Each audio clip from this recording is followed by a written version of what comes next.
মা, নারকেল কুটছো কেন গো? এমনি এমনি? নারকেলে কি হবে? দেখি কি হয়। কি করবে নারকেলটা? এটা কারণে তো কুটছো। দেখি দেখি না কি এখনো করবে। ভাবিনি। এখনো ভাবোনি? আসলে তুমি তো করবে না, করবো তো আমি, ওই জন্য আমাকে ভাবতে হবে। তুমি তো কুড়েই উদ্ধার। মালাইকারি খাবে?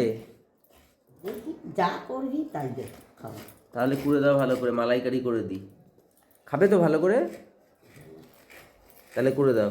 মা ওদিকে কষ্ট করে নারকেল যখন কুড়ে দিল, তখন চলো আমি এবার চিংড়ি মাছগুলো কেটে নিই। আরে আগের সপ্তাহে এই চিংড়ি মাছ খেয়েছিলাম, না আগের সপ্তাহে না, অনেক দিনই হয়ে গেল বলো জিমের পিকনিকটা। তো বাবা তো নিয়ে এসছে দেখলেই, আমি কালকে দিয়েইছিলাম যে বেশ বড় বড় সাইজেরই চিংড়ি মাছ নিয়ে এসছে। তো চিংড়ি মাছগুলোকে এখন তোমরা কি কাঁটি দিয়ে কাঁচি দিয়ে কাটো না বঁটি দিয়ে আমাকে প্লিজ জানিও। আমার কিন্তু কাঁচি দিয়ে চিংড়ি মাছ কাটতে বেশ বেশ সহজ লাগে। কারণ বেশ আর এই কাঁচিটা কিন্তু খুব ভালো লেভেলের একটা কাঁচি, আমি কিনেছিলাম অনলাইন থেকে, প্রায় 150-200 টাকা নিয়েছিল। তো এইটা দিয়ে চিকেন ফিকেন অবধি তুমি কেটে ফেলতে পারবে অনায়াসে। অ্যান্ড আমি কিন্তু এখানে চিংড়ি মাছের যে বডির যে খোসাটা সেগুলো বাদ দিই না, আর জাস্ট তোমার কাঁটাগুলো মানে কাঁটা বা দাঁড়াগুলোকে, আর লেজ আর মাথার ভেতরে একটা ময়লা থাকে সেটা কিন্তু অবশ্যই তোমরা খুব ভালো করে ক্লিন করবে, নাহলে কিন্তু পেট খারাপ অবশ্যম্ভাবী।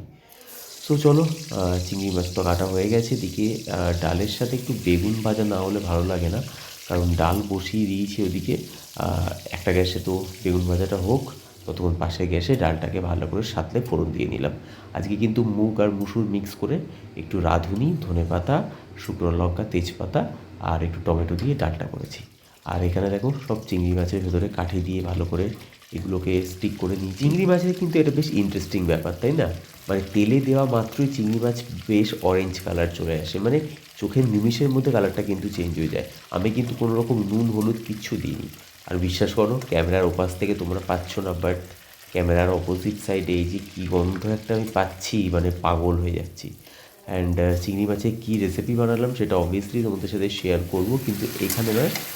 সেটার জন্য তোমাদেরকে আমার ইউটিউব চ্যানেলে যেতে হবে, তার লিঙ্ক কিন্তু আমার অনেক ভিডিওতে দেওয়া আছে। তার মধ্যেই ডেলিভারি এজেন্টের কল এসে গেছে। আজিও থেকে একটা অর্ডার দিয়েছিলাম, তো সেটা চলে এসছে। তো আজিও থেকে কী অর্ডার দিয়েছি আমি নিজেও জানি না, তো চলো সেটাকে খুলে দেখা যাক। আরে পিঙ্ক কালারের বক্সটাকে দেখো একবার, বক্সটা দেখে মনে হচ্ছে কোনো কসমেটিক্স বা কোনো কেক ফেক এসছে হয়তো, বাট কিছুই না। বক্সটা খুলে আমিও অবাক হয়ে গেছি। একটা আন্ডারওয়্যার এসেছিলো জন প্লেয়ার্সের। আমার জিমের আন্ডারওয়্যারটা একটু মানে কালারটা ফেড হয়ে গেছে, তো তাই জন্য একটা নতুন আন্ডারওয়্যার অর্ডার দিয়ে দিয়েছি। কালারটা আমার বেশ ভালো লেগেছে। কী কালার তোমরা বুঝতেই পেরেছো অলরেডি। সো আমারও বেশ বিভিন্ন